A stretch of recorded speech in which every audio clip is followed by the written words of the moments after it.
shelter, and hopefully that will come in handy. The next item I had was hurricane season. It ends November 30th, and the peak was September 10th. So we're past the peak, which is a good thing, but it is not yet over. So please be prepared. I also wanted to mention a thank you to David Lazaro, Galveston County area engineer with TxDOT. I had spoken to him a few weeks ago about the intersection at 45 South, the feeder road at 517, and how we only had one left turn lane. And congestion was building up then, and I asked him if he could take a look at it. He said he would get some drawings together. And lo and behold, about a week later, I came home like Friday night, and there's the second turn lane. So I'm not saying I'm responsible for all of it. Thanks a bunch. Appreciate it. It's going to help. And I believe that the last thing I had, I will spare the council a science update this week or this month. But I did want to mention that I heard that our fire marshal, Shauna Bello, is no longer with the city, which that's unfortunate. I know that the city is going to miss her, and it's going to be very difficult to find a replacement for her. And I wish her the best in her future endeavors. And that is all I had. All right. Thank you, Councilman Schick. Thanks, everybody, for showing up tonight. It's wonderful to see some fresh new faces. Briefly, early voting has begun. The actual election is on November 7th. However, at the Dickinson Community Center, you can vote free of any lines at all till November 1st. I was fortunate enough to attend the TML conference in Dallas. This is my first time attending this. It was very well done. I learned a whole lot, and I'm looking forward to next year. I attended the dedication of the Dickinson Junior High School in Texas City. Beautiful building. If y'all get a chance to go out there and look at it, it's something we can be very proud of. It looks like it was designed to last many years. I also attended the Dickinson High School play, the 25th annual Putnam County Spelling Bee, put on by the drama department and the choir students. Everybody needs to go to this. Those kids work their tail off on doing it, and it shows. It looks like professionals up there. Congratulations to the Gator band for qualifying for state. Congratulations to the Lady Gators volleyball team for being in the playoffs the first time since 2008. It's a reminder that on December 2nd, we have the fourth annual lighted Christmas parade on the Bayou. More details to come on that. A reminder that M.I. Lewis is looking for volunteers, families, civic organizations, church groups, whatever, to help with the Thanksgiving Day food drive.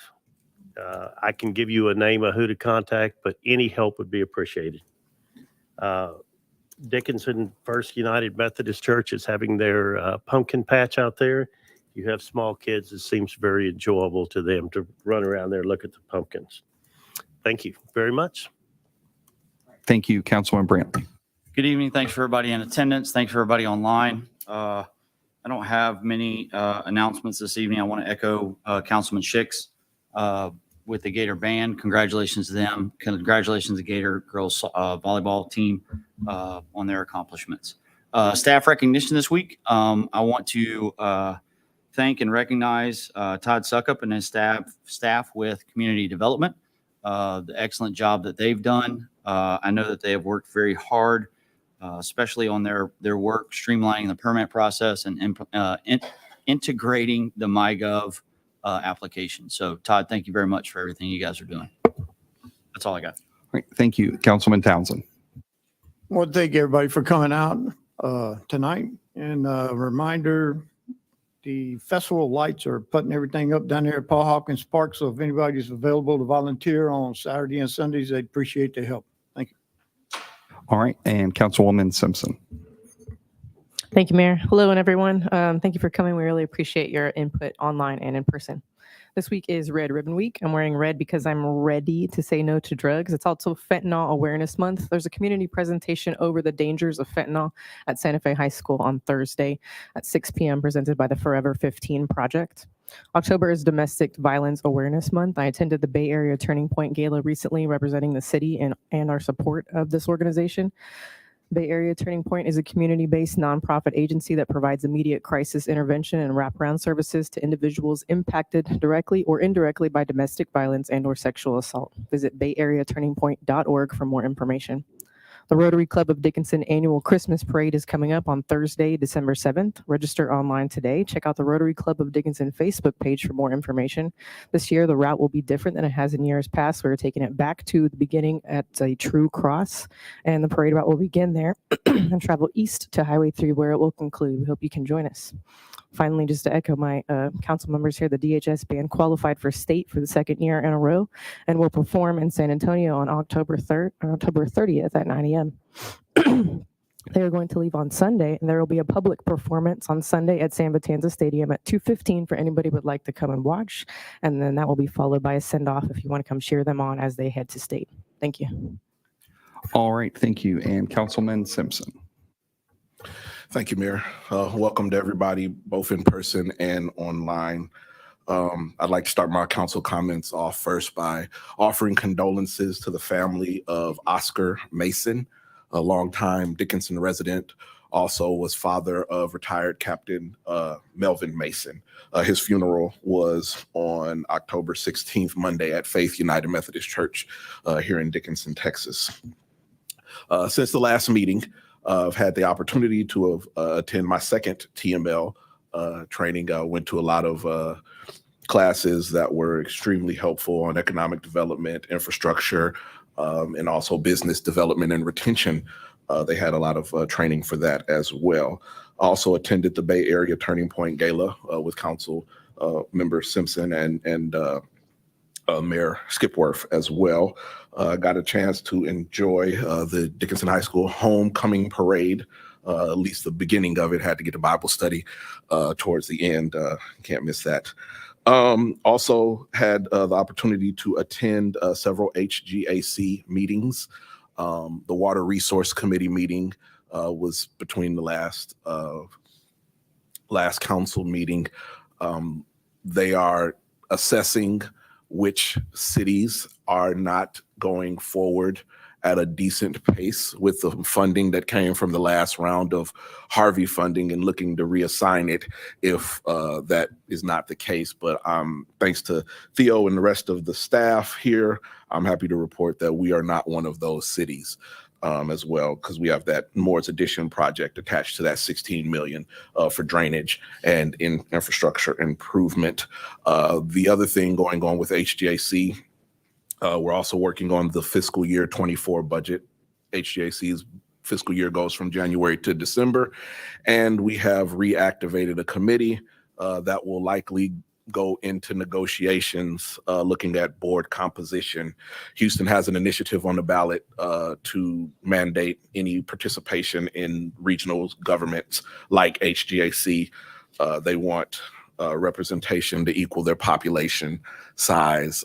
So we'll be looking at what that looks like in the coming years, depending on, or in the coming months rather, depending on how the ballot initiatives pass. Thanks, Mayor. Those are all my comments. All right, thank you. And I'd also like to welcome everyone this evening. Most of you have talked about some of the things I was going to talk about. So congratulations as earned this past couple weeks. I do have two announcements. One is I'd like to thank Baytran for agreeing to host a presentation of the state of the city. And so that'll be on November the 3rd, 11:30 at Watergrove Event Center. They're the ones hosting that event, so you can book it through them. You can go to their website or to their Facebook page and purchase tickets there. I think it's already been pretty well attended from what the Baytran has said, or well reserved rather. So if you'd like to go, please do. We'll also have a recording of it available for everybody to watch in case you're not able to go. So we'll have that for you. And also the EDC is doing a workshop the week after that. I believe that is on the 9th. Is that correct? Yeah. So that'll be on November the 9th here at City Hall. So please yeah, come and check that out as well. It's going to be somewhat informal, but they're going to have a lot of people here to discuss issues with and things like that. So you'll be able to kind of see what's coming on, ask questions, all of that, and voice your opinion as well. So hope that y'all will come out for that too. Now we'll move on to item 4B, the city manager update. So we'll turn it over to Chase for this evening. Yeah, yes, sir. Good evening, Mayor, Council, citizens of this great city. Thank you for being here tonight. Mr. Melanson is not feeling well this evening, so I'm sitting in for him tonight. My name is Chase Carey. I'm the Assistant City Manager.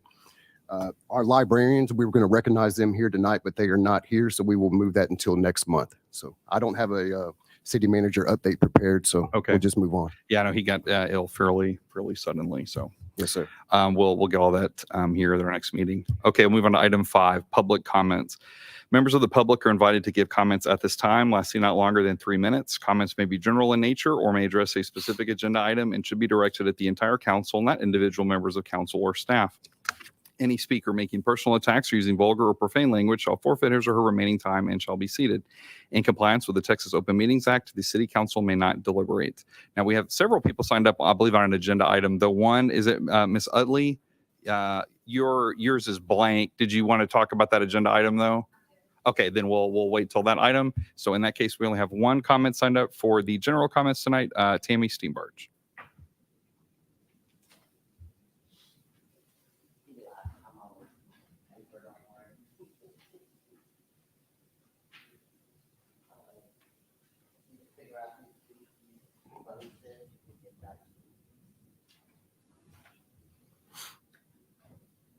Hi, my name's Tammy Steenbarge, and I live at 5109 Casa Grande.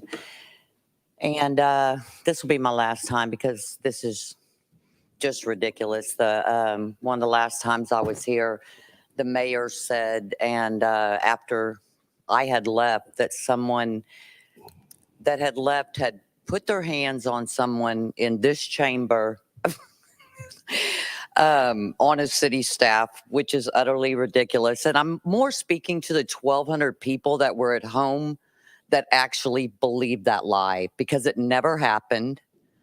There's no report from HR. There's no report whatsoever. So, y'all can tell yourself all stories, and I'm just sharing that with y'all. I don't even know why they shared it with me. Maybe they want y'all to know.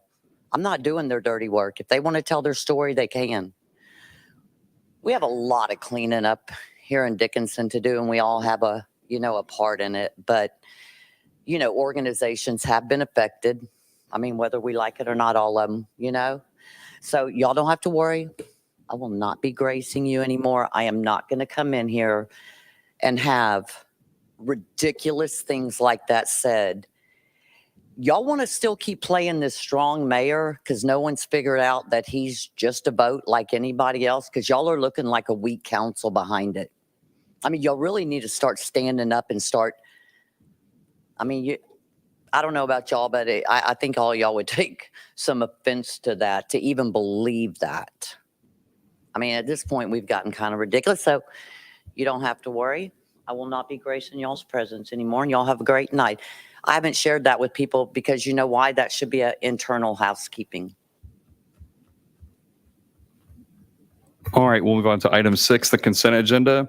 The following items are considered routine by the city council and will be enacted by one motion. There will not be a separate discussion on these items unless a council member requests, in which event the item will be removed from the consent agenda and discussed after the consent agenda.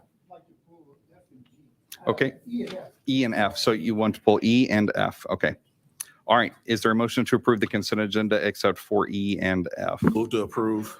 I second it. Motion approved by Councilman Simpson, second by Councilman Linton. All those in favor say aye. Aye. Opposed?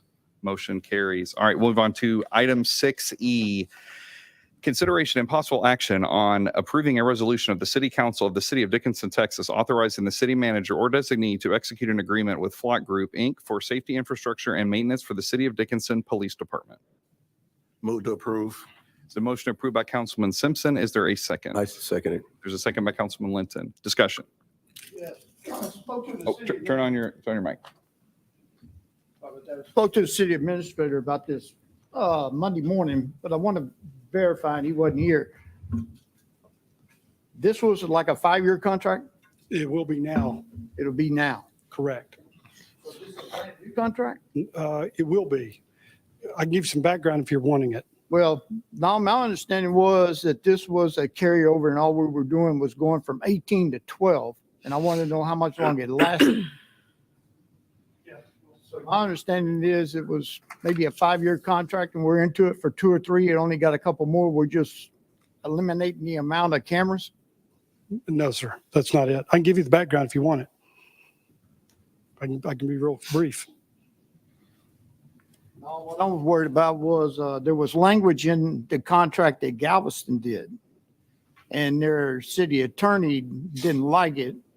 And I was wondering if we could get it taken, what it was, and did we need to take it out of ours? But my understanding from him was this was a contract that's already in place. All we're doing is going from 18 cameras to 12 or something like that to save some money. No, sir, So this is a brand new contract. it will be. Yes, sir. Chief, I would like to hear the background on it if you get a chance. Okay. Go ahead. Okay. The prior administration had got a flock agreement to where they were going to install, 16 cameras are currently installed. They were going to install 5 more in the right of ways. The previous administration had a year-to-year renewable contract, and the cameras were going to go up in price. Of the 16 cameras that are currently installed, some of them are installed in terrible locations of no value to us at all. I looked at the contract, realized we can lock them, the company into a 5-year contract at the current price and not have to pay the increase that they're going to increase every year like they're doing to a lot of cities. If I can lock them into the current rate that they agreed to with the last administration for the next 5 years, completely eliminate the additional cameras that they were going to give us and reposition some of the current cameras that we have and drop 4 cameras completely off the list to take us down from a current bill of $42,000 a year to $30,000 a year with the use of 12 cameras as opposed to 16 cameras by repositioning them to where they will be of benefit to us. I did send the contract over to our legal to make sure that there's not any shortfalls that the city of Dickinson will incur a problem with this contract, to make sure that we weren't going to get the short end of the stick. And so we went from having to pay $42,000 a year to $30,000 a year for the next 5 years. And then, like I said, we're not going to have cameras that are of no value to us. We're going to have the 12 existing cameras will be the ones we'll have only. The contract that they entered before was a year-to-year self-renewing contract. And that didn't save us from rate increases every year. This is technically a new contract. The company agreed to a $30,000 discount if we agreed to go into a 5-year contract with them. So technically it's a new contract. Are you familiar with the problem that Galveston had? No, I'm Your not familiar. concern? I have no idea about what happened in Galveston or what contract you're referencing. It's the same contract, but it had something to do with the company and some of the, my understanding was this was a carry-on. It wasn't a new contract, so I didn't ask no more questions about it the last couple of days, but it had something to do with they could get in, had something to do with it being a foreign company and they were able to get into their IT stuff or something like that. They had some concerns, so they took the language out of it, and Flock was okay with it. So I do In a have, nutshell. Mr. Melanson on.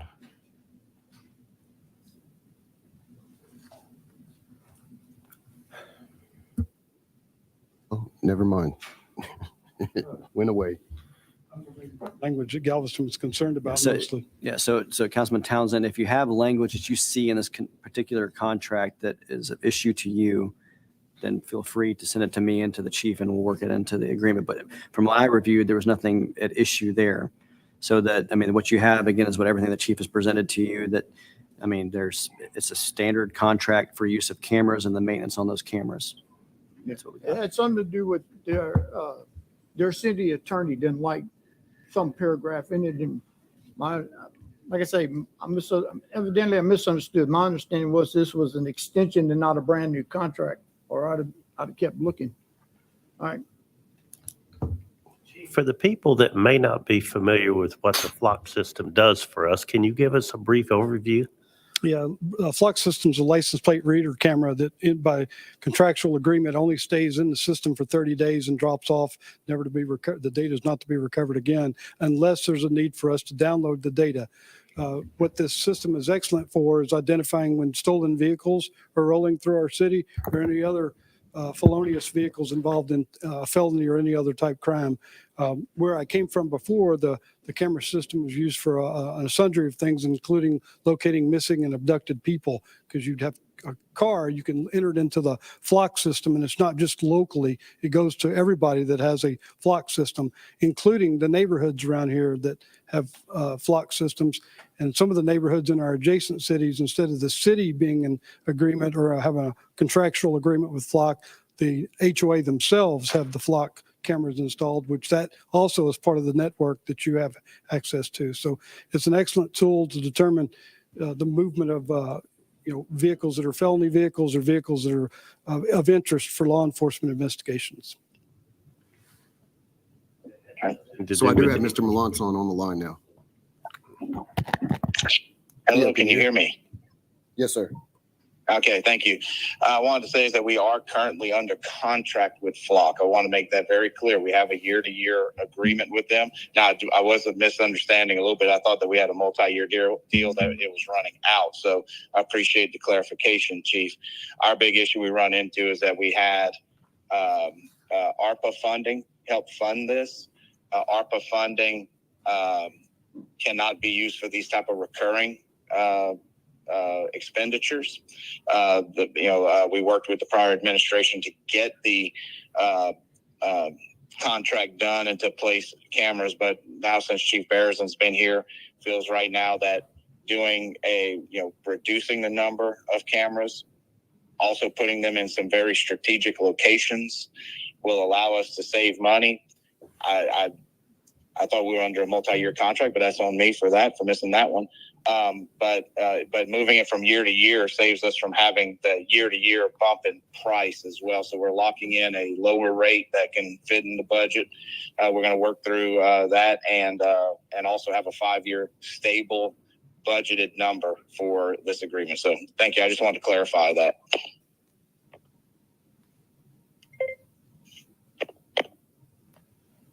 How prevalent is this system throughout Texas?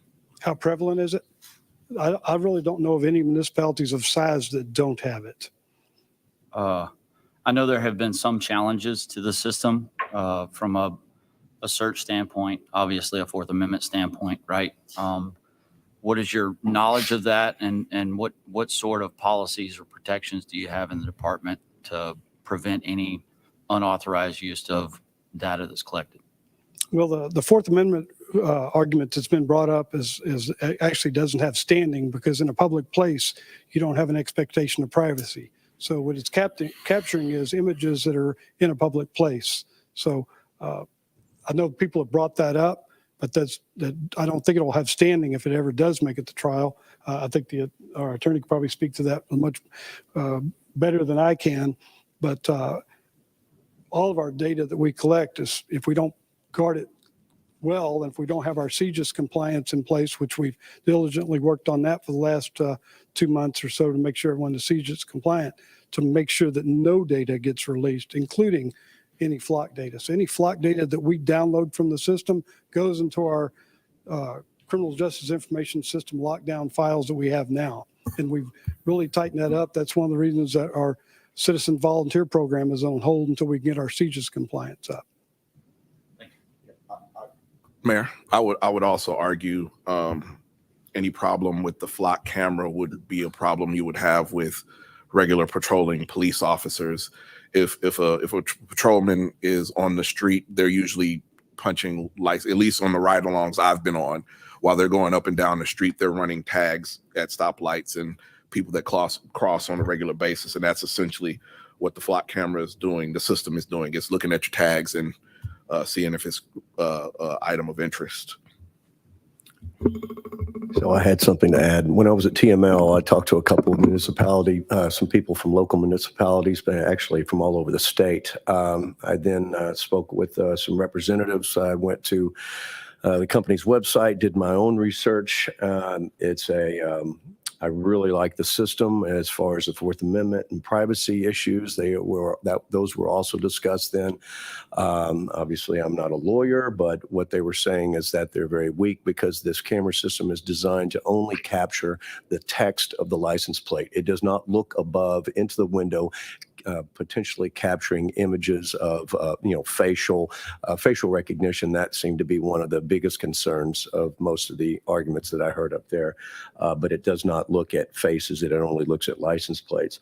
There's also multiple uses for this data. Some of the municipalities had received permission from the Flock company to integrate it with Google Maps and then with traffic analysis, for instance. And so I see it as a very powerful tool that could not only be used for law enforcement, and I also heard some examples such as a murder that was committed in Houston, and a Flock camera in a neighborhood approximately 100 miles north caught this guy within 4 hours, notified all the law enforcement. And then as far as data retention and the security of the data, foreign actors' access to that data, they seem to be relatively secure, but I have not looked at that in depth. But that's always something to be cautious of. But overall, I really like it. So anyway, I just wanted to mention that. All right. Anything else? So if we approve this tonight, and we find that language, just give you a call. Yeah, I mean, We have to bring it back up or what? if you approve the contract as it's presented to you tonight, then if you want to amend it subsequent to that, then it'll have to be an amendment that council will approve. And the company would have to approve it anyway. I mean, yeah, if you're going to amend a contract that's signed, they're going to have to approve it too. All right. Anything else? All right. All those in favor say aye. Opposed? With Councilman Townsend voting no, the motion carries. All right. Item 6F. There's actually a typo in this one, so I'm going to correct the typo as I read it. It shouldn't say homecoming parade. On the second reference, it should say Veterans Day Parade. So item 6F, a resolution of the City Council of the City of Dickinson, Texas, approving the terms and conditions of an agreement for temporary closure of state right-of-way multi-year agreement between the City of Dickinson and the State of Texas by and through the Texas Department of Transportation for the Veterans Day Parade, establishing that the Veterans Day Parade serves a public purpose, providing for the incorporation of preamble, authorizing execution of the agreement by the city manager, and providing an effective date. So moved. A motion by Councilman Townsend, a second by Councilman Simpson. Any discussion? Yes. Councilman Lynn.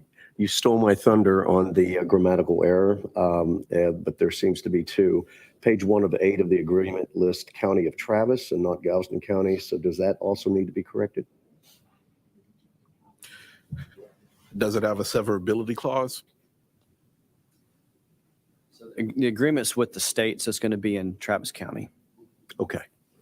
I was curious. Thank you. That's the only reason I asked to have it pulled. I didn't see, I didn't see anything else in there other than this and one other place. I want to make sure that when we sign the deal that was changed to the Veterans Day. That's the only reason I pulled it. Yeah. Any other comments? Hearing none, we'll take, I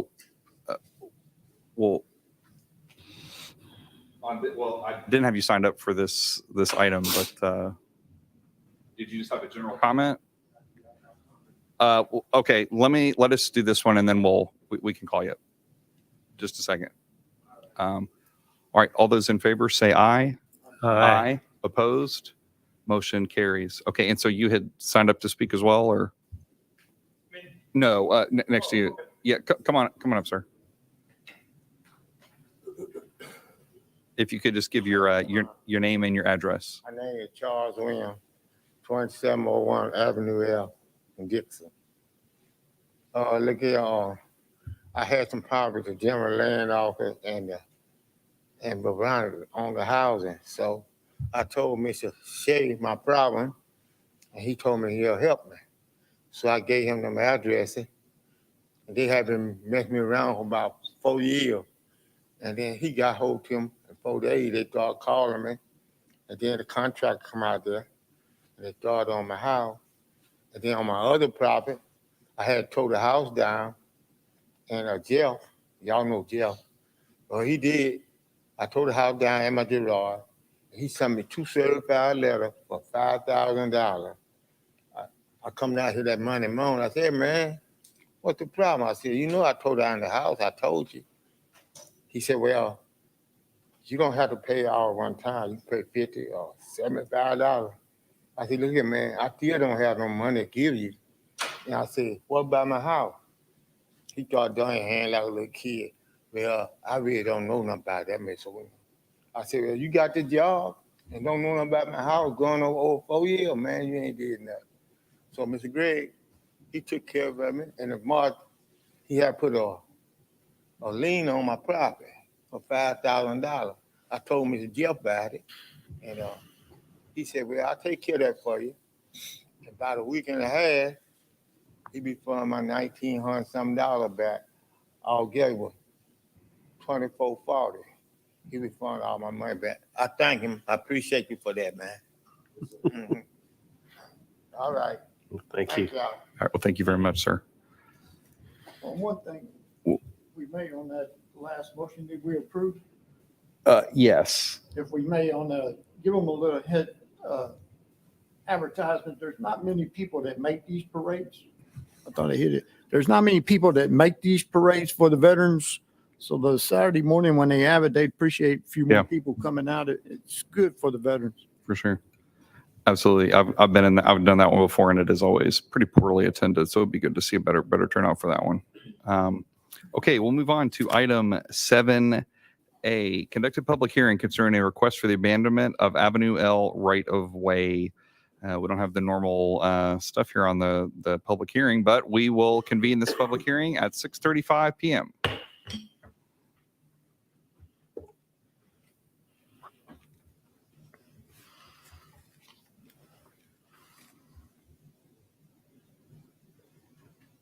So I just wanted to show y'all what piece we're talking about. It's basically where Avenue L, the concrete ends, and we're abandoning from there to the bayou. And that's all that staff has. All right, thank you. Do we have an applicant presentation for this item? You don't have to, but you're not required to. It's just, you have an option if you want to. So if you do, please give your name and your address. Yeah, Todd and Paula Graves, 12202 Cove Lane. And we are to the east of that, west of that, you know. And we would, if this is passed, we'd like to ask that you do pass it. And our intentions is to maintain it and pay taxes on it, park a boat trailer on it, shed, anything of that neighbor. We have talked with the adjacent neighbor, Mr. West and Carissa Cordell. And they have no interest in it. Obviously, that's something that you guys would have to talk to them about. But I was just on the phone with them earlier. They're coming in from out of state. So, but we would ask that you hopefully consider it and pass it. Okay. All right, thank you. And you signed up for public comment. I assume this is what you wanted to say. I think so. It adds item 7A. So, okay. Gotcha. All right. There are no other public comments for this item. That will move us on to rebuttal, of which there is none. So we will adjourn the public hearing at 6:36 p.m. and move on to item 7B, consideration and possible action to approve an ordinance for a request for the abandonment of Avenue L right of way. So moved. Is a motion approved by Councilman Schick? Is there a second? Second. A second by Councilwoman Simpson. I have two questions on this item. First of all, want to ask, do we have to do a second reading on this item, or is this just a single reading? Just a single reading. Okay, that was my first. I wasn't sure, but yeah, I wanted to check. Second question is, we've received an email over the, I guess it was yesterday or Monday. Yeah, Monday. And it talked about that this right of way had been used by the city in the past, like during Harvey, for debris removal and such. And we don't really have anyone here that has direct knowledge of that. I don't think, maybe y'all do, but I did. Yes. And I did want to ask y'all about that. And then I have a question for the attorney potentially as well, but go ahead if you. Yeah, so the confusion was that property was not used. The property that was used was the boat ramp Okay. next to it, which we actually own. Okay. So it was, that property wasn't the property I that we see. used. It was the property adjacent to it, which is part of that, Okay. So is the boat ramp. the city that just sort has of the- used it without an easement essentially, and y'all just kind of let them do it, which is thank you, I guess, for that. But Yeah, it's just. okay. So that there was a lot of confusion on it. It's like, no, we own the boat ramp. So Okay. Okay. All right. And I guess I think I do not have a question for you in that case. So never mind. Are there any other questions or comments on this item? Anything? All right. Hearing none. Take this to a vote. All those in favor say aye. Aye. Opposed? Motion carries. Move us on to item 8A, consideration and possible action concerning a request for a specific use permit for group home and conventional residential zoning district for approximately plus or minus 0.31 acres located at 3025 Sherwood Oak Street and legally described as Abstract 19, Perry and Austin, Sur Lot 11, Sherwood Oaks. First reading. And we've already did the public hearing on this previously, for those of you keeping score. So is there a motion on this item? I'll make one to deny. All right, there's a motion to deny by Councilman Townsend. Is there a second? Second. Or second by Councilman Schick. All right, discussion. We have one item, we have one public comment for this item. Is that Miss James. Miss James? Okay. Oh, yes. If you want to come on up and give your public comment, please. Now, this is different than when you did the presentation before. This one's limited to 3 minutes. I just want to say thank you to all those who are toiling to give an agreeable answer to this ordinance. I've said all I need to say. In the mic. There you go. I said, I just want to say thank you to everybody that's toiled so far into reaching an agreement, and I'm hoping that everything works well. But in my opinion, I'm just trying to say that I'm ready to work with the council. And like I said, the number of people that are going to be in that facility might not be even up to 8. It might not. But I'm just letting people know that there's room for expansion. But in starting and moving forward, usually we'll start with three inmates, and go from there.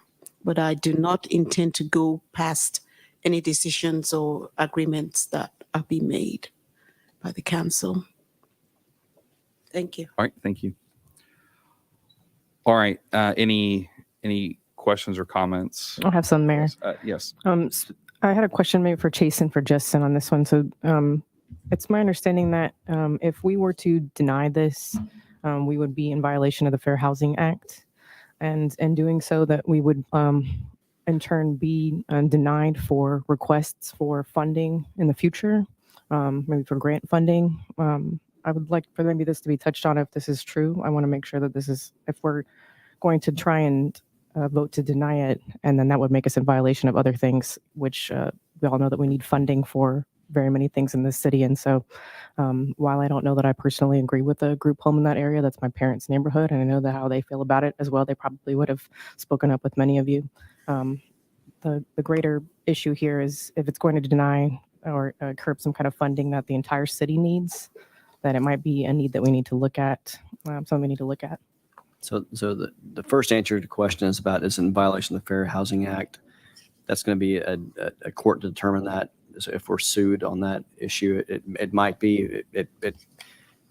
Again, I'm not going to say if it's likely or not likely, but there's potential for you to be in violation of the Fair Housing Act, which would grant that any kind of residential use, no matter what we would call it, whether we call it a business or anything like that, a group home or traditional single family use, you might be in violation of the Fair Housing Act, depending on how a court would determine that. As far as how that relates, if it were to be found in violation, how that relates to your grant funding, I don't know the answer to that. But I will say that with this application, and I think there's another application that's coming through with a similar group home kind of application. One thing that it's an issue here is the city, and this is not uncommon or a negative thing, it's the city, but in your zoning ordinance, you define essentially anything that's not what we would call a traditional single-family use of a property. There's a couple of different definitions, but one of those in this kind of instance would be called a group home.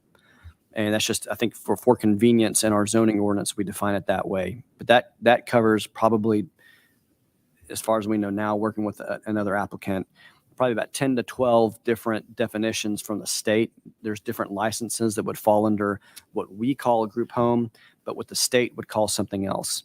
Here, more than likely, what the state would license this particular use as would be something like an adult foster care, which would essentially be used for elderly adults that need care, that essentially for like end of life kind of things, like that kind of situation. That's what would be licensed by the state.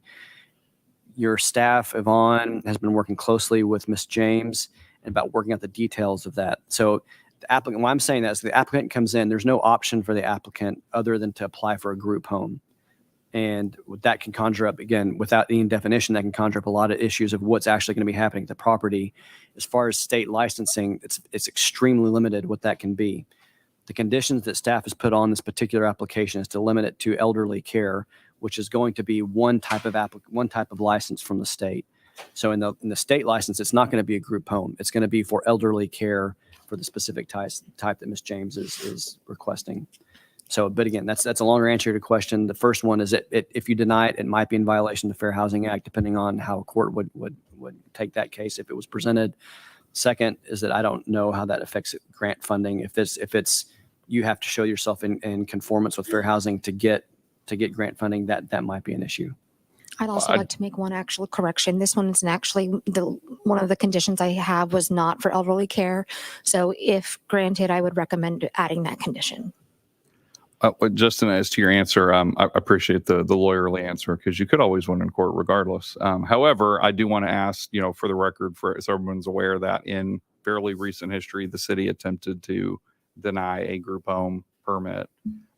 We were in the situation extremely similar to this one.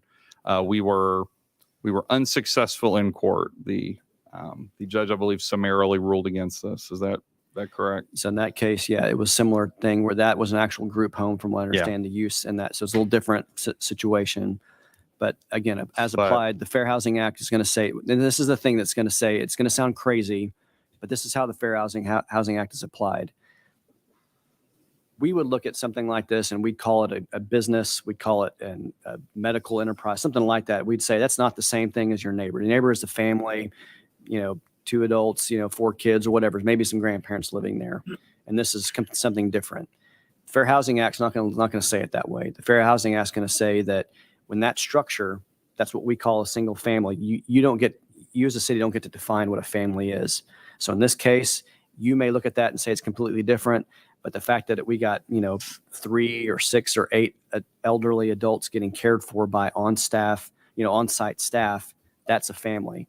And so you can't do anything to prevent that family from operating in that structure. Anything that you would apply to that family should be applied to the neighbors next door, their family, and the next family. All that. That's how the Fair Housing Act can apply. That's why I can't say for sure how it would be done. But just like what happened to the city of Dickinson in a previous case, I mean that's what was applied. And in that one, it was a legitimate group home, like you would think, like more recovering addicts. I think we're in that. I can't remember exactly. That's correct. So this is a less intense use as far as that's concerned, and the licensing that would be suggested would be associated with elderly care. But if it were brought to court, that's what would be applied, and that's the standards can be applied. So fundamentally, we have the same basic legal issue. Right. Correct. Yes, sir. Correct. And the zoning code does have a definition for family, which is where the condition of not more than 8 people comes from. Correct. I know for me, this is one of these issues where it's kind of hard to sit up here to where I don't really think we've had a lot of these are kind of proliferating in residential zones. I don't really like it. I think commercial zones are better suited in a lot of cases. I know the residents don't like it, and I totally understand why you don't, because it's not commercial, but it certainly feels commercial, right? That kind of you have a small apartment is opening near your house where one wasn't before, but we are the smallest fish in the pond, and we don't make the laws. The feds make those rules, and a lot of times our hands are tied on some of these things. So, I'm going to vote. Well, I guess in this case, I'm going to vote nay because the motion's to reject, but simply because we we need to follow legal advice in general if we know we're going to walk into something that's not probably going to go our way. And counsel, I'm just going to say, I'm not recommending one way or the other. In this Correct. case, though, what you have is you have an applicant with Ms. James who's willing to work with you and do things to come in conformance with your code as much as possible to make this use mesh with the others in the neighborhood.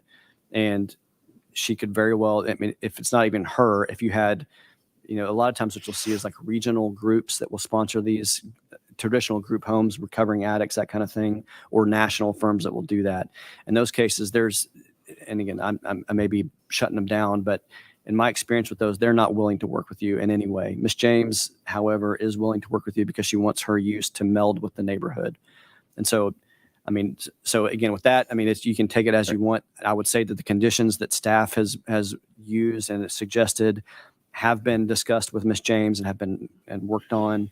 And so the use as promoted is something that the city, your city staff, and the applicant have decided would be beneficial for the proposed use. So Justin, just a logistical issue. Should we, I don't know how the vote's going to go, but should we vote not to reject this? Do we need to make another motion to approve it? So, Okay. so right now you have a motion second to Okay. reject it. If that doesn't pass, So yeah, then we have to then move you have a again. second motion Correct. to approve it. So if we were to add that condition about the elderly, we would need to do it at that time. Yes, sir. Okay. All right. Are there any other questions or comments on this item? Yes, I have Councilman one. So I read the Fair Housing Act. That was fun. And I actually have some friends in the neighborhood over there. And so I've been talking with them, and I would most likely be reacting the exact same way. I understand the legal argument. I looked at some legal cases. Once again, I'm not the lawyer, but it seems that they almost most of the time, extreme majority favor the client, the business, or group home, or whatever term you want to use. I see it as a very simple definition. It's a business. Fair Housing Act and a court of law may define it as discrimination. And so, so anyway, I just wanted to mention that. And I've been doing a lot of reading and thinking about this particular issue. So, so anyway. Yeah, I always kind of tell people on these issues, write your congressman. Oh, yes. Truly Yeah, though, exactly. because we have to, federal law trumps anything that we want to do. Right. So, And but it is an issue, and it does come up that we've had these come up before, and I've heard council members when we're getting a legal briefing kind of express shock that that the drug addiction is treated as a disability in a legal term, right? That it's considered like that. And that our legally. hands are tied, And- and that the law is poorly written, and the people that write that law are not us. And I'm sure we can get the contact info for the people that represent you that do and can potentially do something about this in the future. One thing I would say that we met with on a different application, and you have in the city, you have several that we've been appointed, citizens have pointed out to the city. There's one that's an existing, what we would, our zoning code would call group home. It's the same kind of, as it was suggested here, it's the same kind of existing use where you have an elderly adult adoption, I think is what the Foster state, care. adult foster care. That particular applicant, again, it's not Ms. James, but I think it's very helpful for this discussion. That particular applicant is applying to get a group home because that's all that's allowed under the city right now. That's all our definition allows. That applicant brought a consultant who has national experience established working with councils and working with these things. And her specific words were that I wouldn't, if you had a group home as licensed by the state, I would never want that next to my house. And so, but she said but as for this kind of use, again, it's another application, but again, what would apply to Ms. James, your applicant here, she said, it's an educational thing. This is not the same as a group home. So her suggestion, which I think we're working on in our UDC update, is instead of having one definition of group home that's a catch-all for all these types of uses, what we're going to do is look at what the state defines, and we're going to match their licensing definitions. And like I said, there's probably, I think, 10 to 12 different definitions of what this would be, so that we're not going to be having you all decide if a group home, quote unquote, group home should go, and then figure out what in the world is going at that location. It's going to match what the state's licensing would be, so that if it's a adult foster care, if it's a recovery home, if it's an abused woman's home, something like that, there's all different types of licenses, so that you're not having to decipher and try to test the validity of some application of what could possibly go in a location, it's going to match what the state does. And that why I'm saying that is that even on consultants that would be pro applicant, their recommendation for us too is that there's a huge distinction between a quote unquote group home as licensed by the state and an elderly care facility, which is what's suggested here. And so the city is doing that. We're going to work that into our UDC. And because of that is essentially that explanation, that's what we're saying here with the conditions that we've put on this proposed specific use permit, they would essentially come in line with what's going to be authorized by the state. So you're not getting a traditional group home in the sense that you're not getting a recovery house. You're not getting anything like that. And what would happen here is that, and this is another technical thing, but I think it's applicable. If you were to approve, for any case, a specific use permit, that's a zoning classification that goes with the land. So if we were just to say, without any conditions at all, that Ms. James, yes, we'll grant your specific use permit, and then you're done, you walk away with no conditions, then under your zoning code, nothing stops Ms. James from selling the property. And then the zoning on that property now is for group homes. So theoretically, a group home for like recovery, addicts, that kind of thing, alcohol, that could come in. But why we're putting on a condition for elderly care, that makes it specific for Ms. James and any operator to prove up to you on a certain basis, maybe annually or whatever, is that they're licensed by the state for that specific type of licensing, which would be elderly care, that kind of thing. And so you're building a lot of safeguards into this particular specific use permit that would allow for only that type of use, which would be for elderly care as licensed by the state. So you're not going to authorize any kind of traditional group home for recovery or anything like that. It's going to be limited to what the state licenses for elderly care. And so again, not saying one way or the other, but that's what the city's done to kind of try to meander this thing between with the Fair Housing Act, which is extremely broad and essentially would force, uses that you wouldn't prefer onto your neighborhoods, and then to the applicant's request. We're trying to meet that, and that's what staff has done for you through the conditions. What is the definition of elderly care? Is there an age group, or is it who makes that determination what elderly means? Yeah. So in this case, it would be the state, and we're going to tie any kind of care to the licensing issued by the state. And there's, I think, 2 or 3 different types of licenses that would work in this case, but they're all going to be for and I may get this wrong, but I think it's 65 or over. And don't quote me on that, but I think that's the license cutoff for this, but it's specifically for care for elderly individuals, which that kind of limitation is not on the other type of licenses that would fall under our definition of group home, but would not be under the states, if that makes sense. So, But this is zone residential, correct? Conventional residential, yes, sir. And you don't allow businesses, correct? A group home is allowed with a specific use permit. Well, we're not doing a specific use permit. Yes, it is. And we're all worried about being sued. If we're so worried about being sued, we'd have walked here tonight instead of getting in a car, because we might have had a wreck on the way and we got sued for being in a wreck.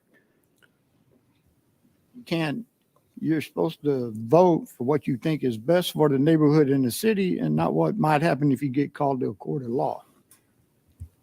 That's true. But if we vote no and then they go to court and we lose and we pay a bunch of money and then If the we court do- says if we got to we- open it anyway. If we use that rationale, we will approve everything that's brought to us because we might get sued. We voted against the Casa Grande SUP over there. So- but that was a different situation where the law was different. So it's a risk mitigation analysis. So we essentially have the law, previous legal cases that extreme majority, at least in my research, indicate that we are going to lose. But there's a slim chance that we won't. There's also the factor that I forgot to mention, that the applicant is actually working with the city. As much as the neighbors, once again, let me reiterate, I agree with the neighbor. I would be reacting the same way. But we don't have a corporation that is not even here. We have a person that has showed up to these meetings and is going through the process and actually working with the city. So as unfortunate as that is, it's a better case scenario than the other options. So, and I do understand your argument that, we can't just cower for legal hypotheticals. Maybe cower is the wrong word to use, but anyway, it's just another element, another factor to consider. And at this point, it just looks overwhelming working, it's overwhelming working against us. But anyway, I just wanted to mention that. I mean, we just tried this about a year ago and it didn't work. I mean, And one thing I would say, Councilman Townsend, which I mean, again, I think I've talked to you personally about this, and I completely understand the argument. It's the Fair Housing Act is going to be interpreted against any kind of thing that we applying our normal, rational look at a neighborhood. It's not going to be interpreted that way. One thing I think, and the Councilman Linton just brought this up about this, I'm not suggesting in any way that we just say because there's a theoretical threat that the Fair Housing Act would shut this down, that we just roll over and do anything. That's not what I'm saying at all. Some people might say that, and they would say you can't even put conditions on this kind. You can't even have a specific use permit. You can't do any kind of restrictions. And that's obviously not what I'm saying, because I'm supporting, and I think the council and your staff has done great about working with specific use permit and looking at this particular use in this particular location and understanding what needs the neighborhood needs to address this kind of use. And that's what the applicant here is working to meet those requests. And so I don't think you needed to roll over and say, we can't do anything. I think you can, but with the understanding that you have a Fair Housing Act, you got to check what you're trying to require. And it can't be complete. I don't think it can be complete prohibition citywide, but it doesn't have to be, we just have to let everything in. So I think there's some median. I think that's what your staff's trying to do here. So. all right, let's, I have a question. Councilman Brantley. Is the applicant currently licensed to operate a group home? No. Okay. Is the intent that this being an elderly care facility be an assisted living facility? Ms. James, do you want to answer this one? Like it's been said, there's different definitions, but my focus is going to be on the elderly. And also, what was the second question you were trying to find out? Have I been licensed? The licensing doesn't take that long. Once I get this approval, then I move on with that. Because there's no point getting a license and not finding a place for your Ms. James, can you parents. tell the council what specific license from the state you're going to get? It's going to be the B section of the state licensing, which just caters for the elderly and the disabled within that age frame.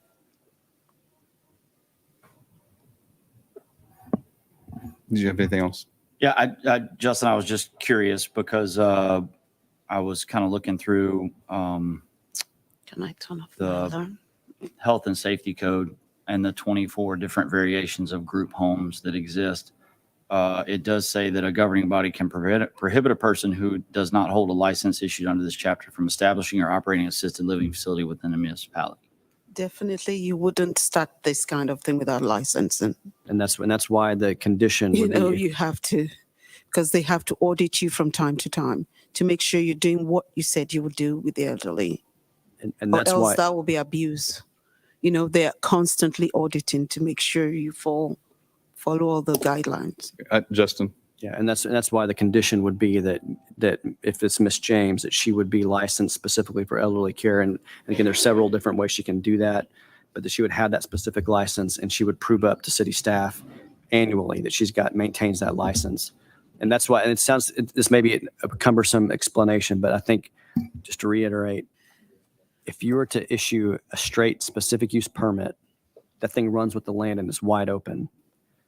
If you say a specific use permit with the condition that the property owner or operator, whatever, has a license for this, in this case, elderly care, then that's not going to let that specific use permit run with the land. It's going to be tied to the license issued by the state.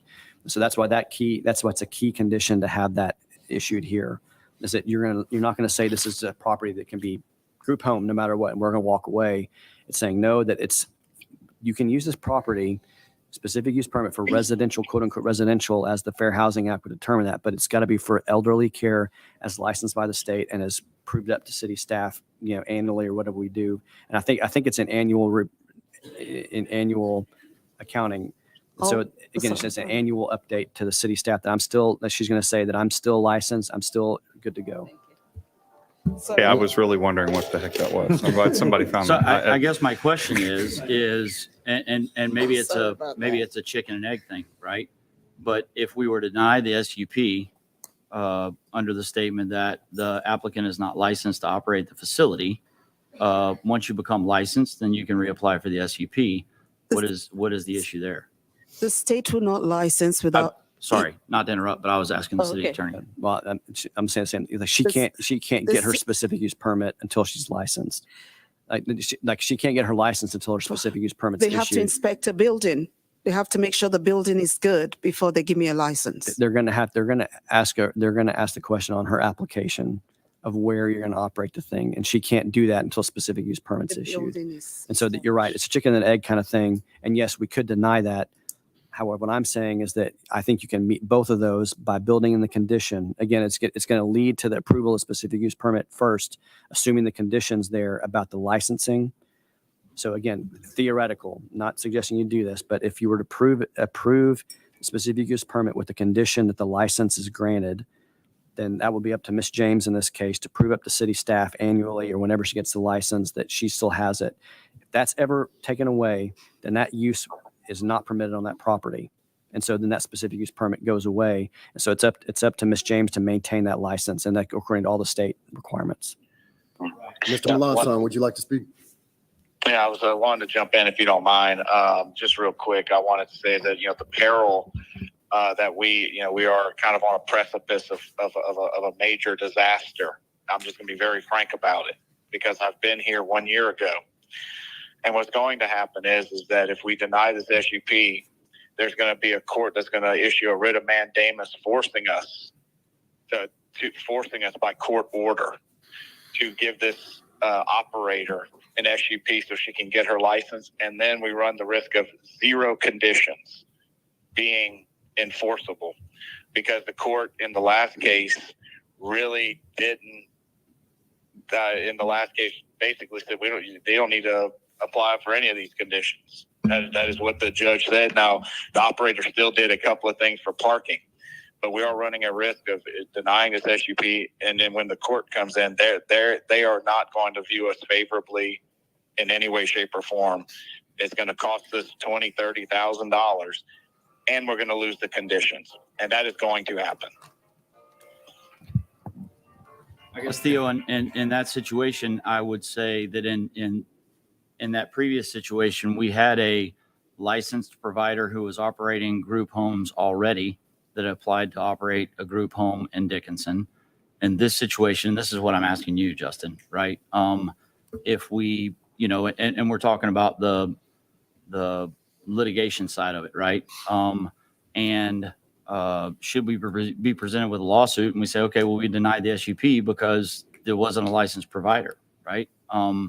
What is the, I think that's a pretty important distinction between the last issue that we're talking about and this issue. And does the state allow us to deny the SUP because it's not a licensed provider? I'm not going to give away like legal theories for people that could possibly sue the city, but I'm just going to say the Fair Housing Act is not going to treat you well. I'll say that.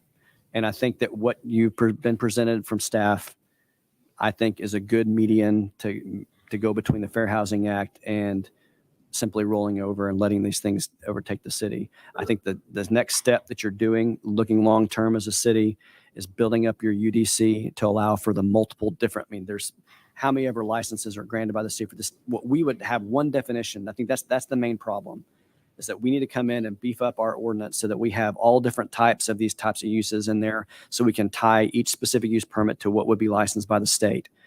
When you do that, I think you're really safe. Right now, what we're having to do is what we're doing right now is kind of just try to pick apart and figure out what do we mean by group home? What do we mean? What kind of license you're getting? All that kind of stuff. And then it leads to too much confusion. So when our UDC gets updated with these new definitions, that'll be a big deal. Where we're at right now, again, I'm just going to say it, is that you have a huge uphill battle. If it's even a battle, sometimes these things aren't even a battle. They're going to be one and done when the Fair Housing Act applied to you.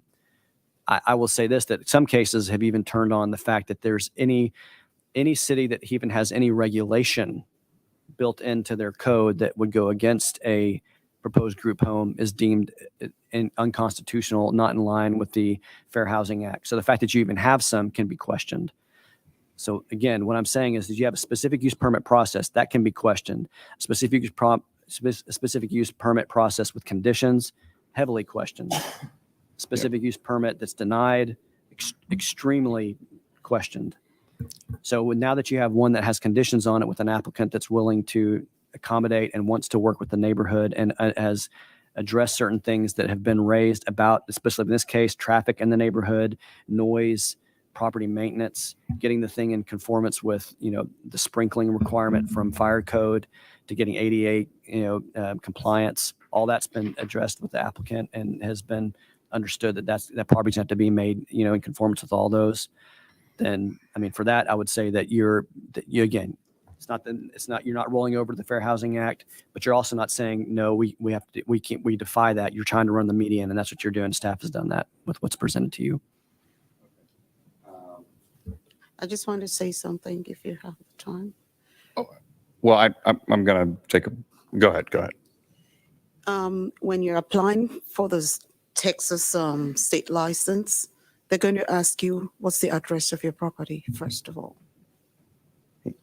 And when they do that, they come later on to inspect before you even start at all. So I need a property first that will accommodate the elderly, and then present my application to the state. Okay. I do see your hand back there, but I have to have you on the sign-in sheet in order to comment. I understand. Okay. Do you currently hold any licenses for homes? Not currently. They need an abode for them first. Yeah, I know, but I didn't know if you had a home somewhere else that you had a license for. No. Okay. If I did that, then I could say I'm transferring the property to another facility. But this is just a starter. Ms. James, why don't you tell the council what your background is and your current license and all that? I've taken care of the elderly for almost 15 years. I'm a retired nurse, and I have a wide experience in that. And it's my belief that the elderly have to be advocated for. And so in doing this, we are helping them to be able to live a meaningful life, even as they grow older. The issue of ageism is something I do not take lightly. But the thing is, you're a registered nurse, correct? Yes, I am. I have my registration. All right, let's take this to a vote. We've been on this for some time. All right. So again, on this, the motion is to reject the application. So voting aye would mean you were voting against the SUP. Voting nay means you are voting for the SUP. All right. All those in favor of rejecting the SUP, please indicate by saying aye. Aye. Aye. All right. And all those opposed, nay. Nay. All right, motion carries with Councilman Brantley, Schick, and Townsend voting no. So now we would need another item, presumably to You said approve. motion fails? You said motion carried. I'm sorry, motion fails, excuse me. Are we doing this backwards? Yeah, motion fails. Thank you, sir. All right, so we would presumably need another motion and add conditions if that's what somebody wants to do.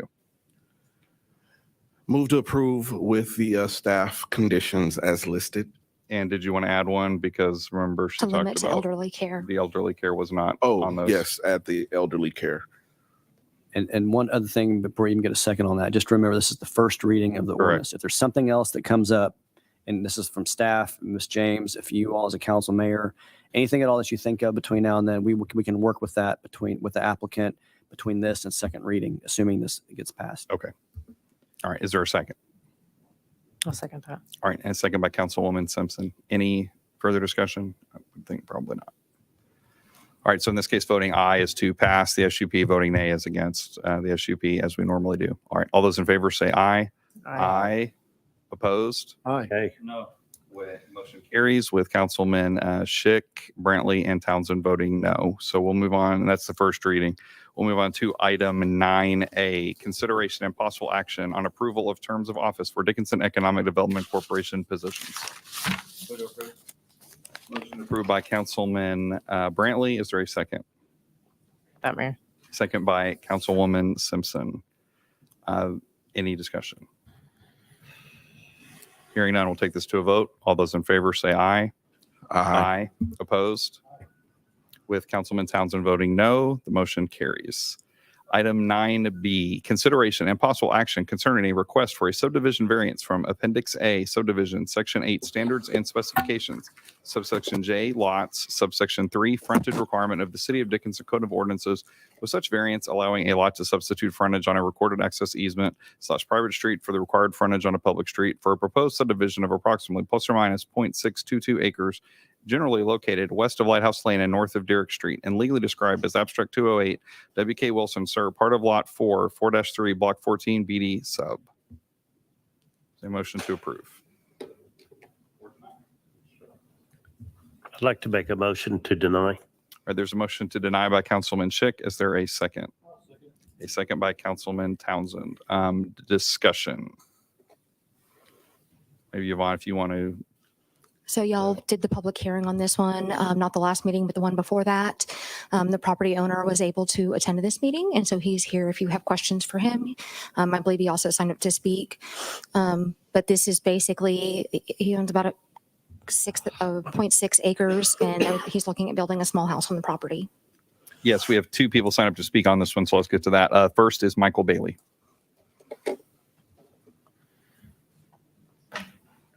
Move slowly. Take your time, sir. We will be here. Getting ready for Christmas. Okay. I bought the property a couple of years ago. I also own the property just to the north of it, which already had a house on it. I'm looking at doing a mother-in-law's house, basically, a little bit bigger than that, but house on this 0.62 acres. I was told part of the problem was they were saying it needed a certain amount of city street access, and we're on private street. So that's why we're getting a variance, is public property, public street versus private street. And there is basically an HMO or whatever, HOA, that is specifically for the streets, not for, you can't have a red door on your house, but it's just for the maintenance of the streets. So the streets are maintained. Any questions? I'm not sure why it would be. I'm sure if we have something, we will ask. We do Okay. have another person signed up to speak as well. So I'm going to call on them now. And next we have, I'm sorry, I'm having trouble reading your first name. Karen Utley, sorry. Good evening. So anyway, If you could, my residence is 5320 Lighthouse Lane, so I'm a neighbor. And the concern is with the easement, and that easement has been a buffer to prevent people from building on that property for the past 20 years that I've lived there. And that's because we moved out there so that we would have property and not have the houses on top of one another. Also, I have a picture. I don't know if I can show you guys, if I could bring it up there. Sure. Okay, I try to make a copy of it, but I just want to kind of show you the property in question. So that's my drive, that's my neighbor's drive, and this is where they're proposing to put. So they're proposing to put a driveway on the easement. Now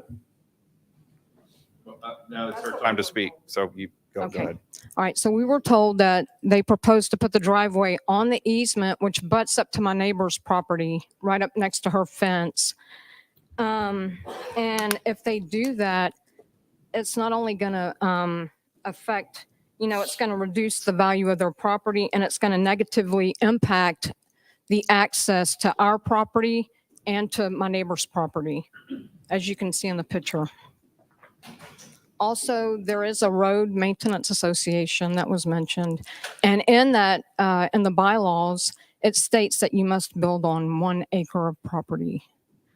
And then the fire hydrant. I thought there was a code for, city code for 50 feet. I don't know if that's correct or not, but that's what I was told, that you have to have, you can't put a permanent structure within 50 feet of the fire hydrant. And Okay. that's really all I have. But yeah, I mean, it's, you know, it does concern all of my neighbors. I have other people that would like to speak, but I know that they weren't able to make it here in time to sign up. So I don't know if they can use some of my 3 minutes. No, it's kind of one person, one Okay. go. But All right. Okay. Well, that's all that I Okay. have. Thank you. thank you. I did have a question on this. So and I think this, as I'm recalling, this came up last time. So I think some of the issues that she was talking about, those aren't issues that really this addresses, right? Right. So, I mean, this is going to sound, I'm going to sound like I'm talking in circles here, but what we're talking about right now is essentially the very essential first step of a platting process or subdivision process for your city. You have a code requirement that says that any plat that's even submitted to the city, so subdivision plat, which again was just platting the corners of your lot, which is what's going on here. This is an unplatted piece of property. The applicant wants to plat it, to record it, that this is officially what, you know, the lot is. In order for the city to even accept that piece of paper, that application, it's got to, the one condition you have in your code is it's got to front a public street. And so we've had this issue probably, that seems like 4 or 5 times recently, where you're going to have lots of issues in your city where there's properties that do not front a public street. And so essentially your code is going to prohibit anybody that has a parcel that doesn't front a public street from even submitting a plat or subdivision parcel to you for even processing. If you were to approve this variance tonight, you are not guaranteeing anything subsequent to that.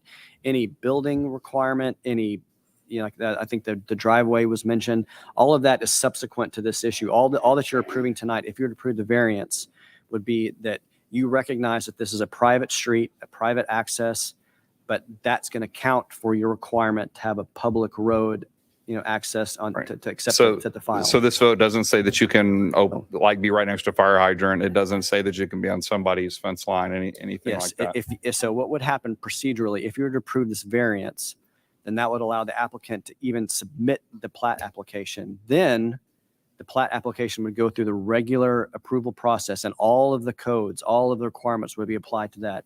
You're not saying that it's approved. You're not waiving anything else. So if there's any kind of violation for lot size, for building size, for setbacks, for, you know, use on this access for driving, all of that would be considered through the building application process and the review. You are not granting any of that. All you're allowing right now is for the application to even be submitted to the city. Any other questions or comments on this?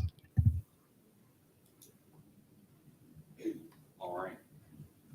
So again, this motion is to deny. So all those in favor of denying I'm sorry. Go ahead. If you.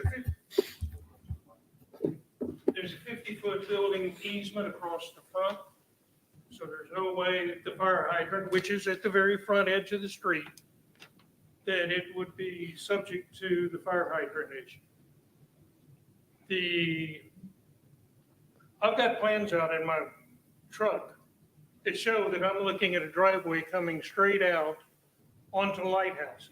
Has nothing to do with there.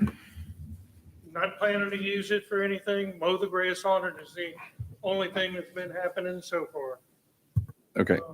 Trying to think of what else she said. But like I say, there. Well, again, we're not, I mean, I understand. To use it. I understand that stuff is relevant to the, you know, whatever's going to come, but all we're doing is, as the city attorney said, we're just voting to say that this road has a certain designation, not that any building requirements can be made or not made. But so we're a little in the weeds a bit. I mean, I get that I'm just worried I get you. that if you say no, no variance, can I build anything there? So the answer to that, and that's then a good question. Sure. If you're deny this, so the motion is made to deny this, then the applicant cannot submit a plat application for this, and you can't issue any permits on an unplatted piece of property. So no building will happen if you deny this. But approving it, if say the vote right now to deny were to fail, you have another vote to approve the variance. If that were to pass, all you're doing, again, is voting to essentially allow the application to be submitted to the city because it can't even be submitted right now. And then again, the building review process will determine all the things that you're mentioning, sir. All that would be dealt with through the review process. The city will not be guaranteeing any of that. So all codes would have to be applied for all of that. It's just right now, the applicant is prohibited from submitting to you an application because the lot does not front a public road. Correct. And the public road is not gated. The private road is not gated. It's public access, but it is a private road. Okay. All right. Thank you, sir. Thank you. All right. Any other questions or comments? Okay. So again, the motion would be to voting aye would reject the application. All those in favor of rejecting the application, say aye. Aye. All those opposed, nay. Motion carries with motion fails with Councilman Townsend and Schick voting no. So again, we would need to make another motion on this item. Move to approve with conditions. All right, there's a motion by Councilman Brantley to approve with conditions. Is there a Second. second? And a second by Councilman Linton. Are you referring, Jesse, to the staff conditions already in recommended there? Okay. conditions, yes. All right. Any further discussion or comments? Hearing none, we'll take this to a vote. All those in favor say aye. Aye. Opposed? Motion carries with Councilman Schick and Townsend voting no. Move on to item 12, adjournment. Don't have an executive session? We do not. All There's a motion by Councilman Brantley. Is there a second? Second. Second by Councilman Schick. All those in favor say aye. Aye. Opposed? Motion carries. We are adjourned at 7:24 PM.